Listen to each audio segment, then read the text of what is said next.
Thank you very much. Good morning, everybody. Welcome to Breckland Planning for today. It's good to see a crowd of people in here, including two young people who are going to learn as much as they can about planning today. Mum and Dad said it's your treat for Easter that we take you out and teach you all about planning. Well done. How much fun. Okay, I'm just going to cover off our general housekeeping for today. First of all, fire exits. Your two fire exits in this room are clearly marked on this side. There's another one at the end of the corridor where the lavatories are, and of course the door where you entered this building.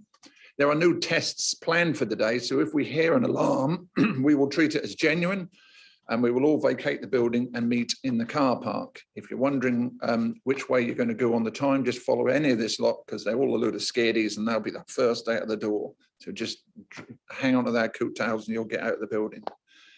Could I remind you that to switch off or turn to silent all your mobile phones or electronic devices so they don't disturb the presentation during the meetings.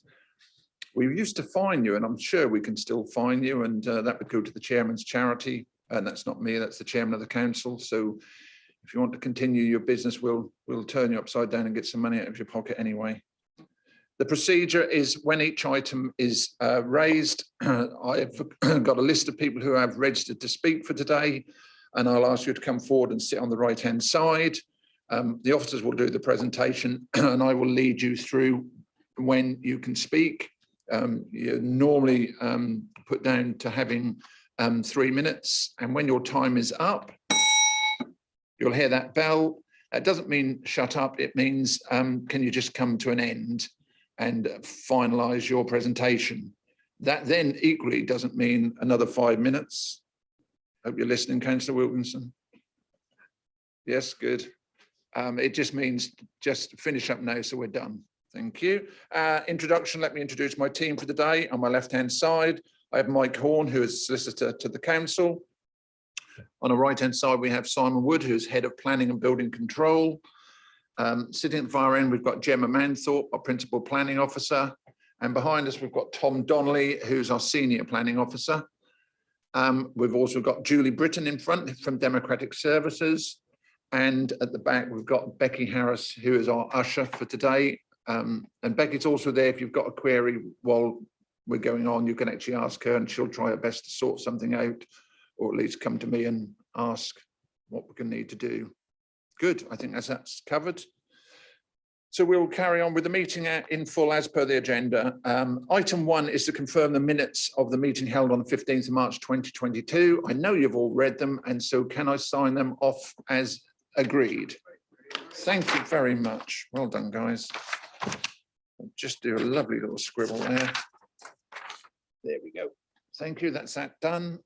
Number 2, apologies and substitutes. I gather we haven't got any. That's correct, Chairman. There are no apologies. All right. Well done, everyone, for turning up. We've done really well off a lot of the committees. You're all shiny and new. Item 3, declarations of interest and or representations that have been received. I will take them as each item is raised. Number 4, chairman's announcements. I did write something down. I can't find it, so I don't think it was that important. I know we've got some presentations to come through, and also at the end we do have a presentation from housing from James Heaton. So when the meeting is closed, I'll ask you all to stay because it's a short presentation on starter homes. Item 5, request to defer applications included in the agenda. Simon?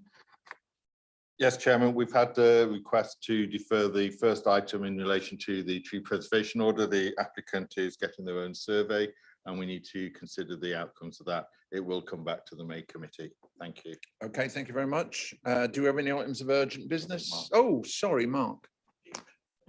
Councillor Kittle-Morris. Thank you, Chairman. Just a quick question.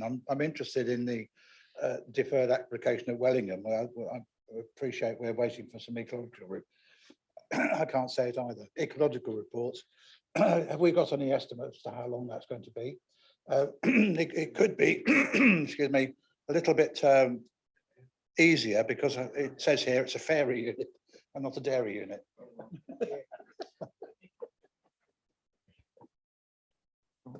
I don't know off the top of my head, councillor. I'll do some digging and come back to you. I can understand having been on the site visit. Okay, thank you. And if it is a fairer unit, we'll send one of our officers out on a unicorn to have a look at it. Okay, items of urgent business. We haven't got any. No. Okay, so item 7 is. Are you all right, Councillor Digan?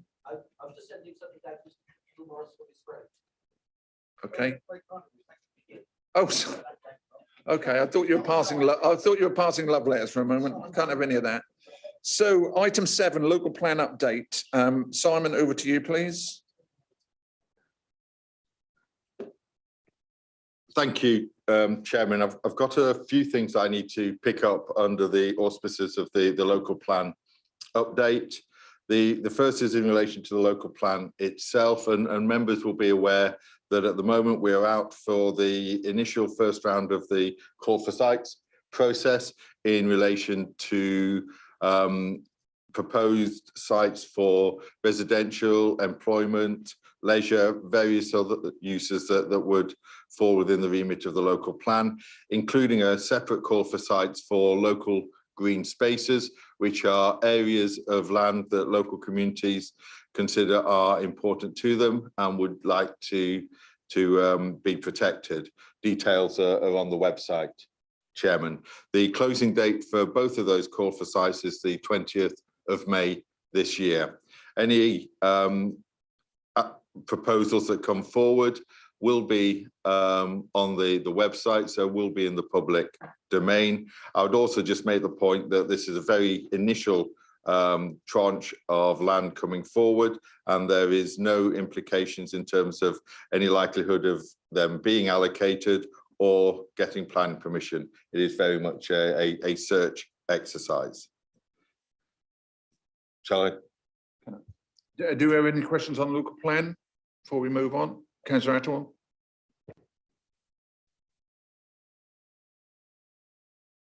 So I've just got 3 questions on the local plan, if I can. Could you give this committee an update on the recruitment, Simon? Because the recruitment of officers, in particular the principal planning officer, I think was quite crucial in make sure we maintain the programme for the local plan. So that's number 1 question. The other one was, I attended the neighbourhood plan presentation around the local plan a couple of weeks ago, and there was a series of dates given on that presentation of when things are going to happen in relation to the local plan, but those dates seem to differ from the ones that were given to Cabinet when the local plan was agreed, I think November or December last year. So I don't know when those dates have changed. I think it would be helpful for this committee if you could send everybody around the up-to-date programme and timetable for that. And also, could you confirm the date that you're proposing that the document will go, the draft document will go for examination? Because in the neighbourhood plan presentation, it says August 25. In the Cabinet paper, it said Q4 26. Now, I welcome the fact that we're speeding things up and doing it a year quicker, but is that actually what's happening, or is that an error on the neighbourhood plan presentation? So I think if you could clear that up for me, I'd be most grateful. Thank you.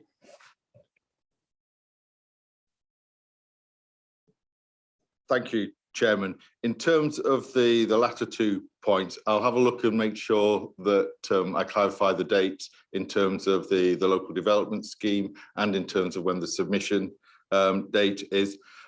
My instinct tells me it's the earlier date, but I want to be sure. So I will come back to you on that, Councillor Attawell.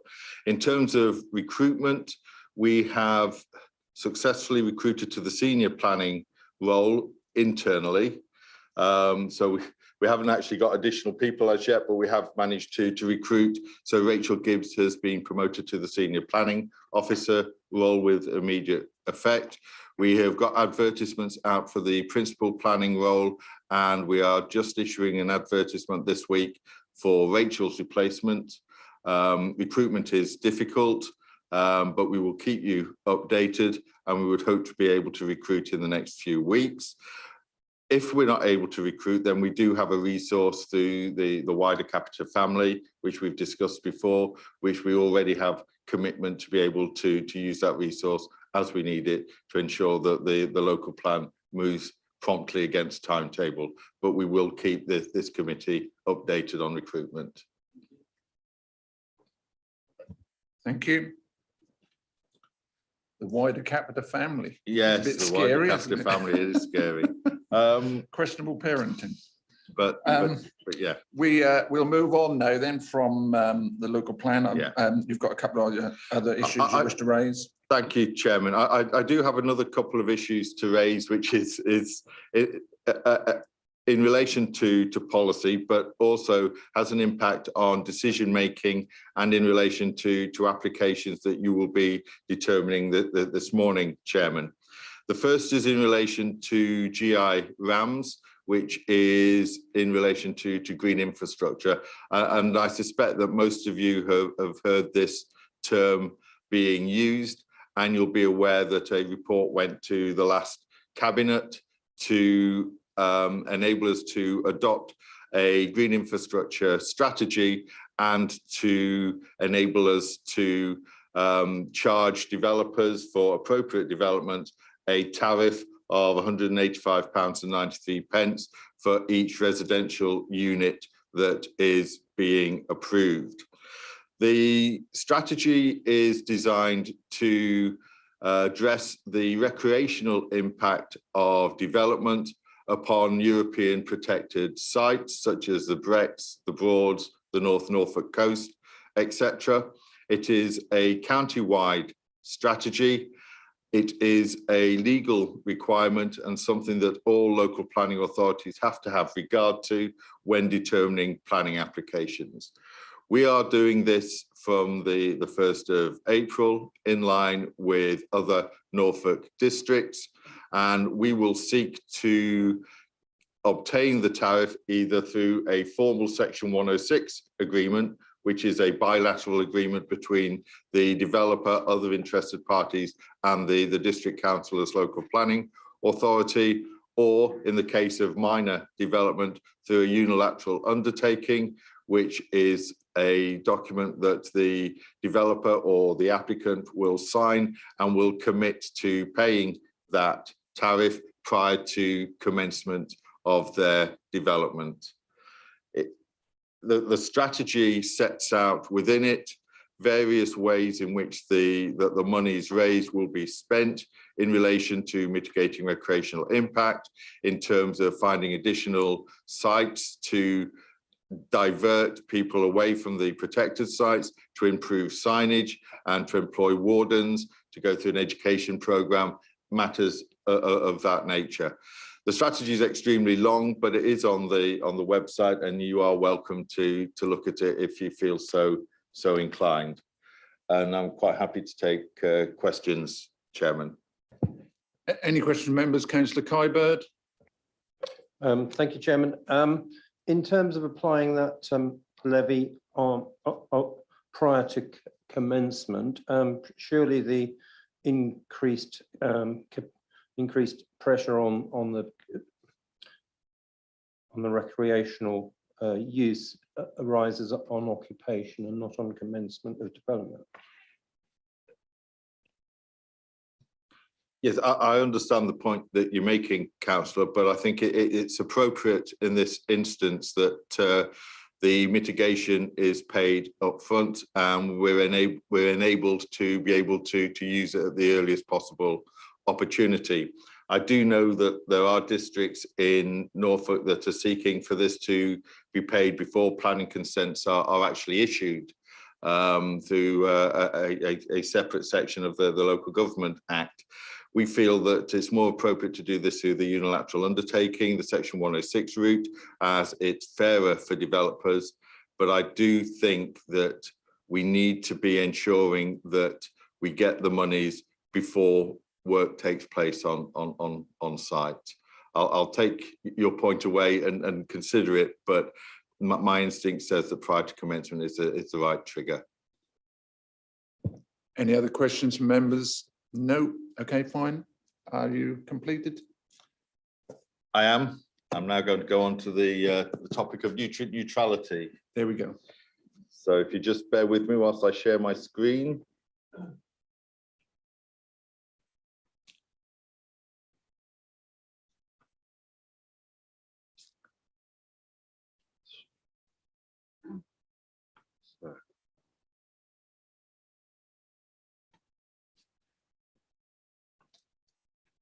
So nutrient neutrality is a new issue in relation to Norfolk.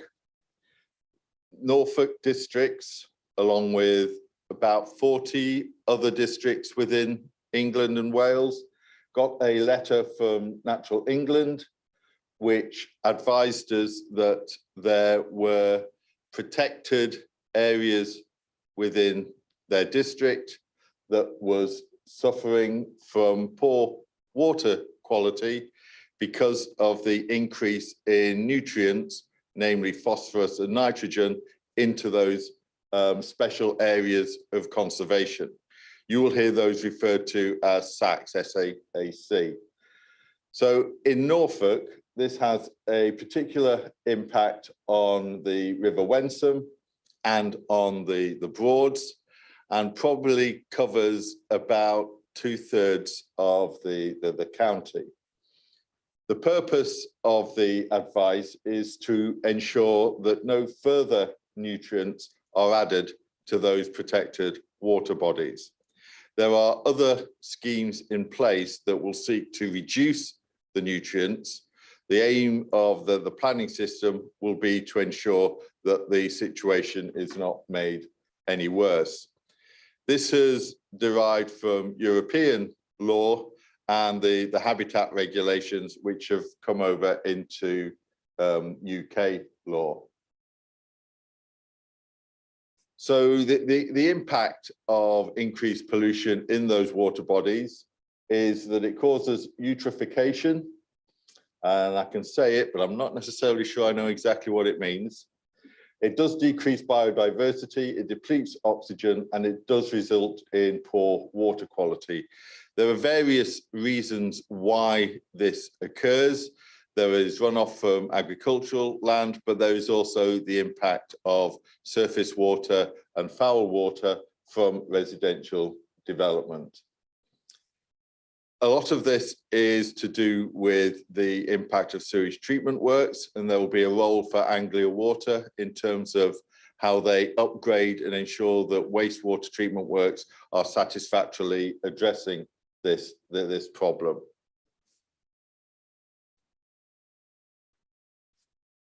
So we have two catchments within our district. We have the River Wensum and the Broads catchment area. The letter from Natural England advises all local authorities to take a precautionary approach, and it does stress that.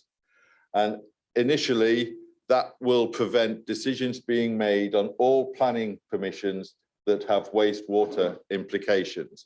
And that essentially is new residential development. So anything that impacts on overnight stays.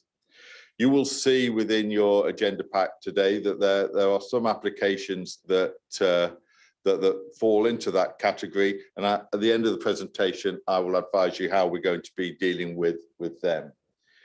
We do have a map from Natural England of which areas are affected, but at present it's unclear as to the hydro-connectivity of settlements to the catchment areas. So whilst we have the red line as such, what we're not sure about, and what Natural England and Anglia Water have not been able to advise us of as yet, is whether there are areas outside that red line that have an impact on the area inside the red line. In order to address this, affected applications will need to carry out a habitats regulation assessment, and the local planning authority, as the competent authority and the determining body, will need to carry out an appropriate assessment to establish whether a planning application will significantly affect water quality on a protected site. Now that is the application either by itself or in combination with other development within the affected area. As I said, we have to apply a precautionary approach, and we can only grant planning permission if we're certain that the development proposal will not adversely affect the integrity of habitat sites. So the implications of that at the moment is that there will be no planning applications determined within Breckland that relate to overnight accommodation and implications on the intensification of wastewater within the catchment areas until we have those definitive maps, until we have that clarification in relation to hydro connectivity. This is an approach that all Norfolk local planning authorities are taking. And I would say that this is a county-wide issue and that the districts are working together to try and understand the implications of it in the short term, how we can start issuing decisions outside the catchment areas in the short term, but also the mid and long term implications in terms of developing mitigation strategies. As you can see, the mitigation solutions can include the on-site treatment of wastewater and surface water, the offsetting of land on site, so taking land out of agricultural use, for example, and creating woodland, reed beds, wetlands, etc., and the creation of wetlands themselves, either on site or off site. As I said, this is a county-wide issue. We're working with all the Norfolk local authorities. We're seeking to obtain that clarity to enable decisions to be made on applications outside the catchment, and that is the most important piece of work for us in the immediate future, looking to establish the impact and develop that mitigation strategy. So if I stop sharing,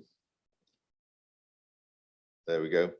So the implications in terms of applications for residential accommodation and overnight accommodation that are with you in front of you today is that any applications that members are minded to approve today that are impacted, we would ask that that be subject to delegation to officers to address the issue of nutrient neutrality with the developers, the applicants, the agents as appropriate. I do assure you that if during the consideration of that application and that issue, it becomes contentious or issues are raised which need member determination, then we will bring those items back to planning committee. Applications that are affected that members are minded to refuse will have an additional reason for refusal that requires the developer, applicant, agent to address issues of nutrient neutrality in any resubmission of a planning application.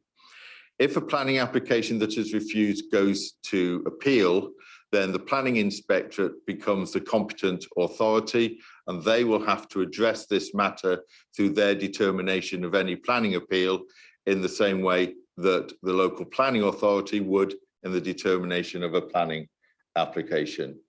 So I'm happy to take questions. Thank you, Chairman.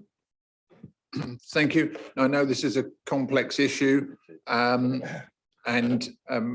it might feel like we've given it a broad brush over, but you have been advised that the officers will be following through each application that we are concerned with today. This might be better for another forum, but by all means, I will take just a few brief questions. I don't want this to become an all-day debate. I've got Councillor Gilbert, Councillor Doig, Councillor Attwell. Thank you. Thank you, Chairman. I know this is very, very early days, and you did mention the Wensum Valley and the Broads. Will we be looking outside those areas? Because the Watton Brook is a rare chalk stream. And we was told by the Environment Agency people when they were there that the water quality of that brook could, in fact, you could get trout in that stream. Very unlikely because it's not that big, but that is the quality of the water which could and should be there. So they'll be looking further to our chalk streams, which are evidently quite rare. Thank you, councillor. At the moment, the catchment is set out in the plans we got from Natural England, and Watton appears to be outside that catchment. What we're not able to establish is whether tributaries such as Watton Brook or streams such as Watton Brook, whether they have flows that go into that catchment area. If they do, then yes, that potentially could be affected. So we will try to keep members updated in terms of specific areas. Councillor Digan, please. You might have said this, but I might have sort of missed it, but it came up in my mind as, does this affect applications which already got outline? If they go for a full one, does that mean that they have to go through this process? Or if they've got outline already, they don't have to go through this process? The advice in respect of reserved matters applications is confused, as it is for quite a few things. So reserved matters, discharge of conditions, we're still working our way through that. So I can't give you a definitive answer. What I can say is that we're adopting the precautionary approach. So until we have clear advice on whether or not reserved matters are impacted upon, we won't be determining reserved matters applications. Does that also include site?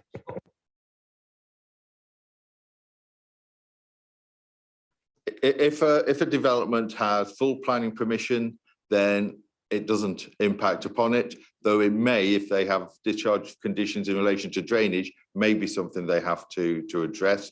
If a site has outline and reserved matters approval, then again, that they have planning permission, subject to my caveat about conditions relating to drainage that may need to be discharged.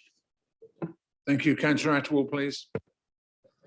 Thank you. Couple of things. Simon, I don't know if I've missed it, but I don't think you've sent the map to members. Is it possible that we could see sight of the map, please, just to get a sense of the scale of the problem? And also, how have you had conversations with Anglian Water, and how confident are you that, because to me it seems that they're the body that could have the greatest impact to mitigate this? And I've got to say, in my patch, I've got two sewage works, one that was built for Dereham, which has still got problems discharging into the Wensum, and there's another sewage works that's discharging into the Wensum a mile up the road, and that's completely broken, and there's tankers in and out there all day, every day at the moment, and they think there will be for the next 3 months because the plant has had it. So that's clearly not coping. I just wonder how, as a planning committee, we're always told if Anglian Water say they just have to write to us and they have to give us a connection, don't they? They have to give a connection unless there's really specific reasons, unlike an electricity supplier who can say, well, the infrastructure can't cope, the developer's going to have to pay up front to have X amount of work done. Anglian Water, the way Anglian Water was set up in statute is different. I'm just wondering, I'm just concerned of how well Anglian Water are going to respond to this and support us as a planning committee. I just wonder if you've had those conversations. I'll just deal with the first point, councillor. It's my intention, after I've given this briefing to planning committee members, which I felt was appropriate, given this is essentially a planning issue, to do a briefing note, including the map and including a set of FAQs for all members during the course of this week. So that will be circulated. Thank you for giving me the opportunity to just say that. In terms of engagement with Anglia Water, I'm aware that this is being streamed live, so I have to be careful what I say. We are seeking to engage with Anglia Water. That there is a meeting. There are several meetings taking place with our Norfolk colleagues, both at district and county level, and we are seeking to engage with Anglia Water and with Water Resources East and with the Environment Agency and various other relevant bodies at the highest possible level to do a number of things. One is to gain clarity around this, because the advice has effectively been said, here's the advice, planning authorities, you go away and deal with it. And it's, I know this has been streamed, but it's not been the most helpful approach. And I'm quite happy to go on record and say this has not been a helpful approach. But dealing with Natural England at the more local level has been far more productive. So we are working with them to gain that clarity. We're working with them to get those meetings with Anglia Water. I agree with you. I think how Anglia Water react to this is extremely important, because a lot is going to depend on the quality of the waste treatment works within those catchment areas. And the two you speak of are of particular concern. Thank you. I'm going to take Councillor Kittle-Morris and then we'll attempt to move on. Thank you. Yes, yes. Thank you for your indulgence, Chairman. Simon, you put up a list of mitigation measures. Are they Natural England's mitigation measures, or are they something that the local LPAs have put together themselves? And have they, and if that's the case, have they been looked at by Natural England and given the okay? Because I guess there are more than the 3 or 4 you put up on the screen. Yes, there are various ways at looking at how we mitigate this issue. Those are the key mitigation strategies. That's a result of discussions with Natural England, but also evidence and experience from authorities that have had this in the past. So that there are other authorities that have had this issue for some considerable time. Their concern is that the goalposts have changed in terms of the methodology. So they have to again look at their mitigation strategy and the applications within their catchment areas. But yeah, we will be looking at a number of ways of mitigating this. Those are the most obvious. There may be others that are more innovative, and I think they will rely on work by not only district councils, but liaising with willing developers, willing landowners to enable land to be set aside, and to look at a system whereby almost certainly developers will be able to buy credits for nutrient neutrality. And that will have to be carefully governed in exactly the same way the biodiversity net gain credits will be available. That will have to be carefully governed. What I'm aware of is that authorities that have dealt with this in the past had many months, if not years, of not determining applications, and it took them at least 2 to 3 years to get proper mitigation strategies in place. So I can't really undersell the impact of this without being too gloomy. That's okay. No. Oh, I know these mitigation measures and even the wider catchment area under discussion. But if we delay for many months any outstanding applications, are we not in danger of non-determination and being taken to pins for that? I think there's a couple of points I would make. We want to be in a position within the next couple of weeks of being able to clearly identify which applications fall within the catchment area, so we can determine applications that fall outside the catchment area. If an application is appealed for non-determination, then as I mentioned during the presentation, the planning inspectorate will become the competent authority and will have to go through exactly the same process and have exactly the same issues to address as we at the local planning authority are. And as yet, we don't know what the planning inspector's approach is going to be on this. We've advised them of the issue in relation to all live appeals that we have, some of which it's more relevant to than others, and they will have to take a view as to how they are going to deal with it. just final question coming back from Councillor Attwell, please. Yeah, thank you, Chairman. How long can this hiatus go on for before you start getting really concerned about issues around 5-year housing land supply? Because obviously there's a certain amount of housing that could be coming online within the catchment area that could just be sitting there in abeyance, and that could affect the numbers and the wider district. Have you given any thought to that? along with the other authorities that are affected by this, 5-year housing land supply is a significant risk. I don't think it will take too long for this to have an impact on it and the implications of that. I do know that various bodies such as the local government organisation, the leader of this council in his role as District Councils Network Chairman, have written to the relevant ministers outlining this problem. I also know that there is debate within the planning press in terms of the role of 5-year housing land supply going forward and the impact of this. But I think a simple answer, I don't think it will take very long for it to have an impact on our 5-year housing land supply. Thank you. Very good question. Mike Horn wishes to come in with a few items. Thank you, Chairman.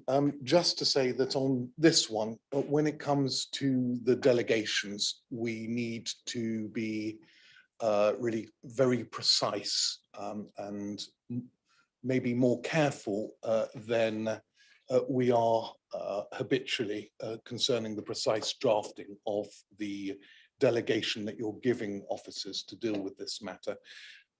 So when we come to that later in the agenda, you'll see what I mean. But it's nothing too onerous, but more precise than we normally are. Thank you. Like I said, I didn't want this to go into a great debate, and there is a lot more work to be done. It feels like this has been a knock on the door for us, and we've answered the door in our dressing gowns. But I can promise you, we are facing up to the issue. I want to knock on my door because I sleep with no clothes on at all, but there. Anyway, moving swiftly on. Yeah, was really. I have been warned by my solicitor, please don't. Can we go through a meeting without a joke? And I said, well, I'm not sure when that's going to happen, but never mind. So we move on to item 8, deferred applications, which we have none now because our tree has been taken off. We've cut that one down. Item 9 is our schedule of applications as planned, and on my list we're going to do item 9A, Galveston, and I have speakers who I wish to come and sit on the right-hand side. We have Vicky Wallace, who's an objector, Steve Monday, who's the applicant, and Councillor Paul Clowson. Oh, you are here, Paul. If you'd like to come and sit on the right-hand side, please. That's Galveston, that's 3PL 2021-1581, and this is a full application.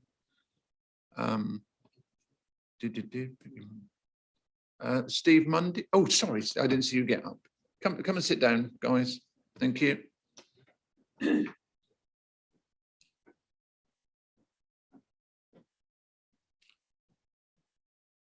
Okay, nice and comfy. And I'll hand over to Gemma for this one. Thank you. When you're ready, Gemma. Thank you. Thank you, Mr. Chairman. So the application is a full application for the change of use from existing grassland to use as a glamping site for 6 new glamping pods. I'll refer to the units as pods throughout just to keep some consistency with how the application has been worded. We just go to the, thank you, this is the site plan. It shows you how the application site sits within the within the vicinity. As you can see, there is a row of hedging across the central aspect of the site. There's photos of that to follow, but members will be able to see the proximity to other dwellings as well.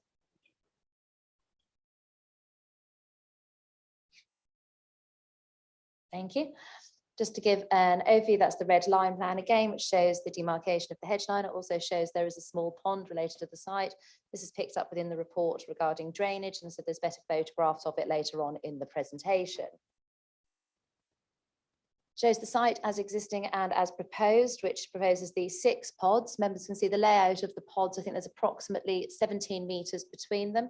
It is a low density development as proposed, which has the access to the west of the site, utilising the existing access with car parking, hard standing for cars, bin area, and there will be a water treatment plant. As they'll go on to later, of course, this will be impacted by the nutrient neutrality. That's part of the delegation. Members can see from the layout plan that the pods are located to the east of the site, to the back behind the hedgerows. That is quite mature hedging. Again, there's photographs to show this later.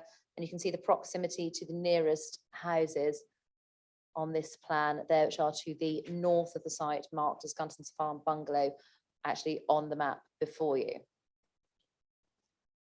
The site in relation to listed buildings, the site is coloured in orange and the listed buildings are marked as red. There has been objections from local representations regarding the impact of the development on listed buildings in the locality. Members will be able to see the distance and the fact that there's roads, there's significant landscaping in between. In addition, we have had a consultation response from the Heritage Officer who has no objections, subject to the landscaping as proposed and as existing being retained. The report does detail the fact that the landscaping, the trees basically, are not going to be conditioned to be retained in excess of 5 years because this is up to the tree officer with regards to TPOs. However, we have no reason to believe that any of the existing landscaping or proposed is to be removed. We've actually had some additional planting, and again, photos will show the additional planting which has already been undertaken in advance of any planning permission on the site. But on planning balance, it is assessed that there is no detrimental impact on the listed buildings in the vicinity, given the existing landscaping and the significant distance between the development site and the buildings. These are the proposed elevation plans. Some of the objections come in have been regarding the size of the pods and the fact that they're 2-storey. The Campaign to Protect Rural England also picks up on this point. As members can see, there is a mezzé floor at first floor to give additional sleeping area. These are insulated wooden pods, I said insulated from additional information that the applicant has provided, which are proposed to be self-contained on the site in the locations that you have seen. They are, let's say, relatively tall. However, they are also raised from the ground, so they're actually lifted up on stilts, if you like. This is to allow the free passage of animals and wildlife, which is part of the reason why there's no ecology objections, and that would be conditioned. So in short, the animals can run around and under them and around them without undue impact. So it's, again, on planning balance, the height and the raising of them onto the stilts and the benefits to the ecology, and given the existing landscaping, which is relatively significant around the site, the height, the size, the location and the density is deemed acceptable. If we go to the next, shows, I think, the floor plans. This just shows the layout. So as you can see, the mezzé accommodation provides the double bed at first floor level. You've got 2 sleeping areas on the ground floor, and the self-contained nature of the pods as shown there, with the toilets, or only 1 bed downstairs, and the toilet, shower units, seating area, and a small kitchenette area. They aren't overly large, they are compact, self-contained units. If you see the photo here, shows where the cars are parked. You can see the access to the site. This is standing to the south of the site, looking north, so looking towards the nearest dwellings with the existing access. Say the site is currently undeveloped. I think it's been used for grazing, but it's just a greenfield site in its undeveloped state. Go on to the next photo. Thank you. This shows the access to the rear part of the site, which is the eastern part of the proposed development, where the pods will actually be located. You can see to the left-hand side of the photograph is the ditch that will run through the site. That does run through and has the hedging through it. All of this is to be retained. The next one shows the same location, but looking south. The past one was looking north. This one is looking south in the site, which shows it's quite a considerable area of land that the 6 pods are proposed to be located. Hence, they have such distances between them. This is the area of water on the site. We have no concerns currently regarding drainage, again, subject to nutrient neutrality issues. This is going to be undisturbed. It is shown on the flood maps that there is the surface water on the site, which is clearly seen by a pond. The development proposed is away from any surface water areas, and this will remain and be undisturbed according to the plans as submitted. This is looking south on the site with my back to the existing properties, again looking at the entrance, and some of the objections have noticed the additional planting which has been undertaken on the site. There is no planning permission required for planting on land, and there has been additional trees, and again the applicant has supplied photographs which I'll show the additional planting, but members can see the planting was actually looking to be undertaken as the site visit was being conducted. The next photo, it's not very clear, and this is because of the existing trees and the existing coverage, but the closest property is almost visible if you look closely through the trees. And this shows the Thank you, Simon. Yes, that's the roof of the property there. You can see it just about there. That shows, and this is not where the pods are going to be located. They're going to be located further back into, said, the eastern part of the land. But this is taken from relatively close up to try and give an understanding of the proximity of the development proposed and the application site to the nearest residential dwelling. This is with my back to the residential dwelling, looking south across the site, just to give an idea of size, the tree line and the existing trees throughout the site.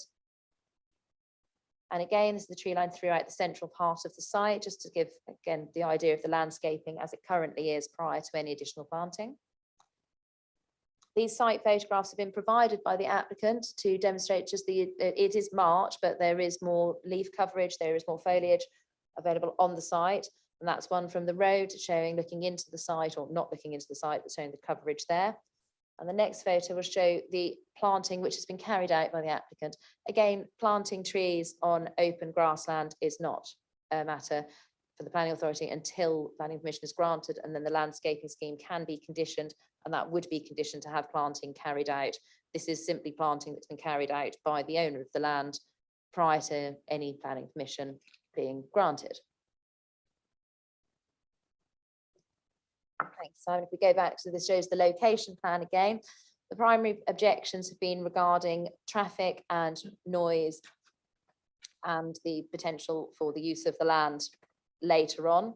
As members are aware, applications are dealt with on the application before us. We cannot look at applications with regards, are they a gateway application to anything further? We're looking at the development site for 6 holiday pods, that is all. Any further application, if it's deemed necessary, would come back before you. But at this moment in time, we are looking at the holiday application only.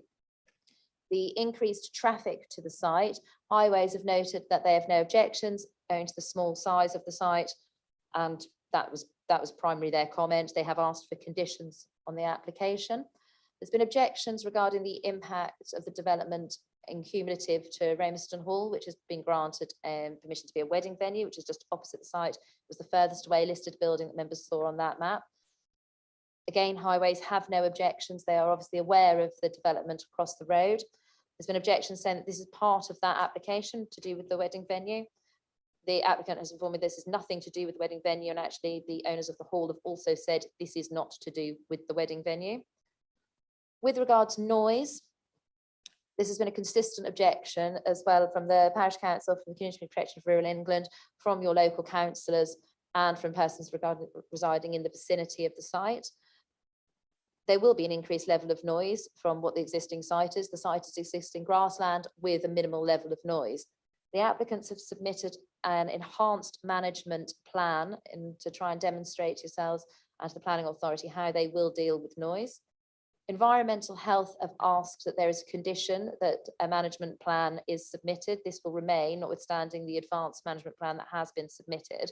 Environmental Health have no objections to the application with regards to noise, subject to the conditions of the management plan and restrictions on amplified music. So there is no objections from them regarding noise. Was any noise complaints came in regarding amplified music, if that was within the planning conditions, that was within our gift to deal with. If anything came in regarding noise, Environmental Health can pick up noise complaints under their own legislation if it is deemed a nuisance, and that is available to them. Light spillage has been a concern, again, Community Campaign for Protection of Rural England. We can condition light and light spillage to have the light details put in. This is again in relation not only to light spillage for the amenity of the area, but also in relation to the ecology on site. Light spillage can have adverse impacts, so that would be again looked at and conditioned separately. That can be adequately managed by condition. As Simon pointed out, GRAMS has come into effect, so the application site would be liable for payment of the £185.93 and the signing of a unilateral undertaking. The applicant has already indicated and undertaken to try to sign it and send it in. We're just going through the details at the moment, so that can be secured. Nutrient neutrality on this site is currently outside the attachment area, but the impact is unknown. Again, as per Simon's presentation. So this decision will be deferred until that can be satisfactorily overcome. However, if members were minded to refuse the application, it is requested that the delegation is given to include the nutrient neutrality impact reason for refusal, if that is the case. On planning balance, the application is found to be in accordance with current planning policy, including EC 07, and that's detailed within the report before you. And the application is recommended for approval. Thank you. Thank you. Councillor Clowson, would you like to go first or last? Last, fine, thank you. I've got Vicky Wallace, please, who's the objector. You have 3 minutes. Paul, if you can make sure the lady's got a microphone on. Yes, that's on. Away you go. I found so many inaccuracies and deliberate false statements in this application, I could argue all day. However, Remerson is nowhere near the Brecks, as is implied. That area is well to the west beyond Watton. Our area is devoted to agriculture with large farming machinery and HGVs from the industrial estate and large poultry unit constantly using the narrow roads. It is not a tourist resort, but an active working area, and certainly not in need of this sort of regeneration. There are no shops, pubs, or restaurants within 4 miles, and every need involves a car journey. There is no sustainable transport as such. Utilities such as water and electricity are already stretched to the limit, serving local residents. The demands of an additional 12 adults and 18 children, 24 hours a day throughout the year, would completely overwhelm the system. No proper attention has been given to the drainage of sewage, grey water, and other contaminants. The ditches are overgrown and blocked. 6 two-story wooden constructions, 16 feet high by 26 feet, plus additional decking, would be an eyesore and completely out of character with anything else in the area. What would these carbuncles look like after a couple of years of continual use? And how does all this align with the environmental concepts Mr. Mundy claims he promotes throughout? The imposition on approximately 35 people who live in the immediate vicinity of 30 holidaymakers and their dogs out to enjoy themselves would have a massive detrimental effect on our lives and would be completely intolerable. There's little capability for the prevention of noise, nuisance, or nighttime activity. And the claim that there'll be a full-time manager constantly on site is quite frankly derisory. Please, we ask you to stop Mr. Mundy from destroying a pleasant rural community and opposing this nightmare on us. His whole concept is purely for his own financial gain. The project, to put it in good old Norfolk, is just a load of old squid and is better suited to Essex, where he lives. Thank you. Exactly 3 minutes and 1 second. That's when you missed out there. Mr. Mundy, please, 3 minutes, sir. Good morning, ladies and gentlemen.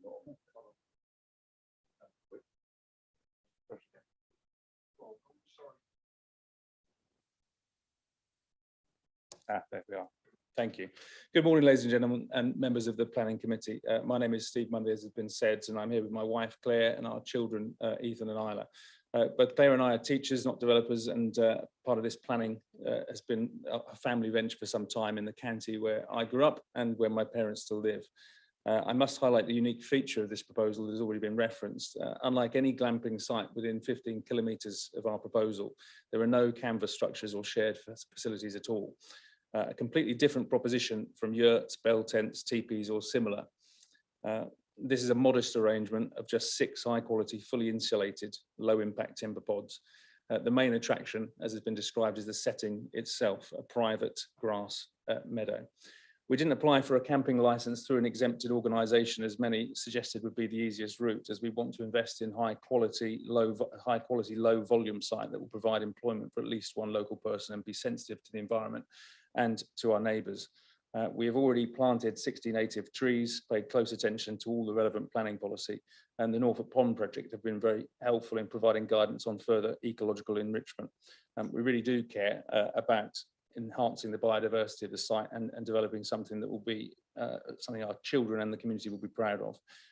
Alder, willow, holly, beech and other trees are those that you've seen on the screen there just a moment ago. To that end, having shared our draft plans with our 23 closest neighbours in November and December, taking account of their views, we reduced the size of the pods and included more planting before making the full submission.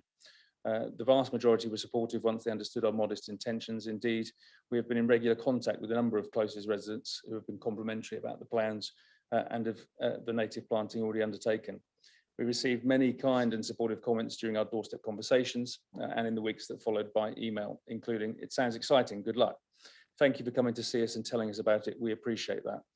We are very pleased to see that your application is almost word for word the same as that you gave us, with added planting to screen things and provide some additional sound deadening. One neighbour indeed even offered his garage to store tools, which was very kind. The 12 opposing comments received, 6 are from just 2 households and submitted over a 4-month period. We do fully understand and appreciate the small number of concerns raised and have strengthened our site management plan, as has been referenced, to take full account of the recommendations from environmental health. A site manager who lives within half a mile, 24/7 phone availability for neighbours and not permitting guests to bring dogs are key elements I should highlight. And I should probably also say that it's certainly not a gateway application, and whilst it's not for consideration this morning, I would want to make clear publicly that we have absolutely no intention of further development of the site at all. Crucially, the manner in which the site will be advertised as a quiet site will attract guests who will enjoy the sounds of nature as their soundtrack, and this will be the main selling point. We feel sure that our commitment to developing the site sensitively will win the trust and support of the community. Thank you very much. Thank you. Councillor Clowson, please. Thank you, Chairman. This is a bit like deja vu for councillors because we've had it all before with Emerson Hall, and very much the similar arguments are coming streaming at us. So the main objection for Remerson Hall, the wedding venue, all centered around noise, and there were many, many days of negotiation and making sure that windows were closed and that there was a plan in place. Now, as far as glamping is concerned, I do have personal experience because where I live, we are actually about 200, 250 yards away from a glamping site, albeit they are yurts and bell tents and all the rest of it. And the noise doesn't happen when people are inside them. The noise happens when they're outside. And it is very intrusive at that distance. And to give you some idea, the planting that you're looking at here is nothing compared to what I'm in my area, because it is an existing old woodland, and it leads down to the farm, and it is a farming diversification project, and that's why it's there. And I can assure you that on a warm evening, it is very, very intrusive.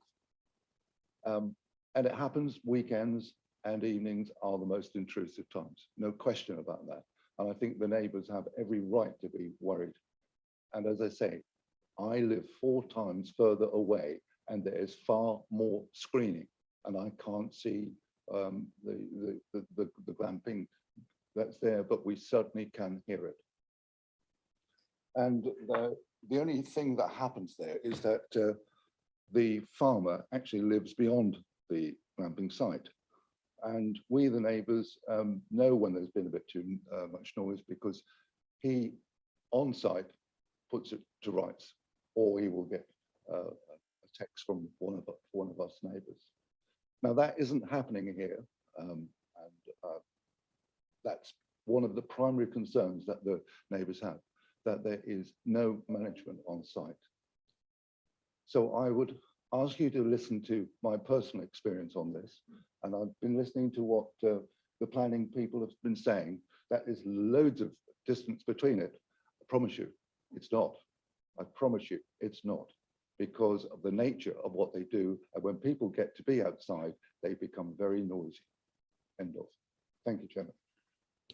Thank you. Before I put it to questions, Mr. Mundy, I thought in your presentation you said there would be a site manager nearby.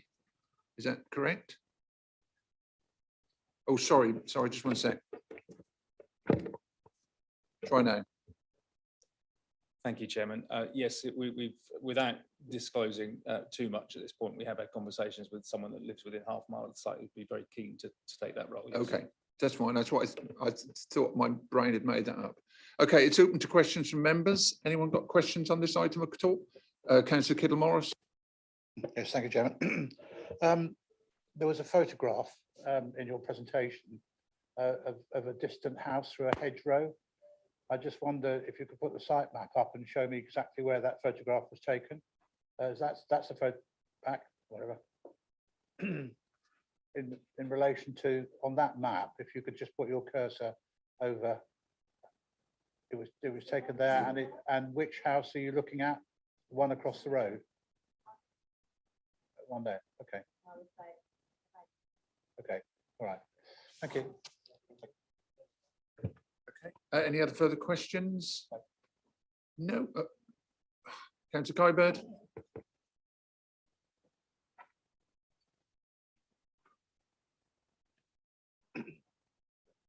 Oh, sorry. Yes, the application is for use as a glamping site. Is that a legally definable term, or are we considering this as a holiday accommodation application? It is holiday accommodation. The term glamping is put within the description of the application, but it is a holiday occupation site and can be conditioned as such. As you are a clerk, or actually a councillor, so we just abbreviate it down. Good. Okay, Councillor Crane and Councillor Clark. I opened a can of worms now. Sorry, just quick. There's a mention of it being holiday. Is this going to be open 12 months of the year? Sorry. The restriction would be for holiday use only as per the conditions. So it would be year-round occupation, but not as permanent residential. So it wouldn't be long-term. It wouldn't be anybody's home. It would be holiday only. Councillor Clark. Thank you, Chairman. A question for the applicant. This particular design, has that is that sort of off the peg, or bespoke, or has it been used in any other sites in Norfolk in particular, or anywhere else? Thank you. Yes, thanks for the question. It's entirely designed for this site, so yeah, it's unique in that sense. It's been designed by an architect for this location. Yeah. Thank you. Councillor Bowes, please. Thank you. Yes. Is there anything to stop the applicant coming back and having the restriction to just holiday accommodation removed, as happened at Richmond Park Golf House in Watton? The applicant has the right to make a planning permission on their land for what they would choose. That would be assessed against our current policies, which do include I think it's HOU 10 with regard to the national size limits. So the nationally described space standards outline what is required for the size of dwellings based on bedrooms and occupancy limits, and that is in our adopted local plan. So it would be assessed not just against that, it would also be assessed against the location, the provision of amenity, the access, all of the other issues, but with specific, it would also be assessed against HOU 10 with regard to size. Okay, that's it for questions. Thank you very much. Are you okay? Okay, thank you. You're fidgeting. That always worries me. Okay, so on this application 9A, which is 3PL 2021-1581 at Garveston, the application is recommended for approval subject to the conditions that were listed, and a unilateral undertaking for GI RAMS. Delegation is also sought to add a further reason for refusal with regards to nutrient pollution and impacts to the integrity if protected habitats are required. But your recommendation is one of approval. Could I have a show of hands, please? That's unanimous. Okay, thank you very much. Yes, Mr. Hall wants to come in. Due to the issue, particularly of nutrient pollution and also the unilateral undertaking issue. I've drafted a very precise resolution that I just want to check that you are happy with, because as I was mentioning before, we need to be precise about this. So what I have come up with is delegated authority given to officers to grant planning permission, subject to receipt of a satisfactory unilateral undertaking, and subject to full consideration by officers of the issue of nutrient pollution and its impacts on the integrity of protected habitats. Delegated authority also given to officers to refuse planning permission if a satisfactory unilateral undertaking is not received, and or if, after full consideration by officers, they are of the opinion that due to nutrient pollution, the integrity of protected habitats is not satisfactorily secured. I said it was going to be precise. Yes. There we go. I offered you a ham sandwich, but now you've got a ham sandwich with pickle. So, Councillor Kybird? The wording protected habitats could have a much wider meaning than special areas of conservation, and that is the intent of this new legislation. So I would object to the wording protected habitats. No problem with that. No, no. Okay. So we'll, yeah. So if you, special areas of conservation is the relevant term, I believe. That's fine. No pickle on your sandwich. Okay, thank you. So I think probably, just for the record, we ought to vote on the precise. Could I just have a show of hands on approval for that as amended with the precise issue? That's still unanimous. Okay, sorry for the delay, guys. Thanks. This item is approved. Thank you very much. Time. Okay, it's 11:07. We're just going to have 10 minutes coffee break and then we'll come back and continue. Thank you.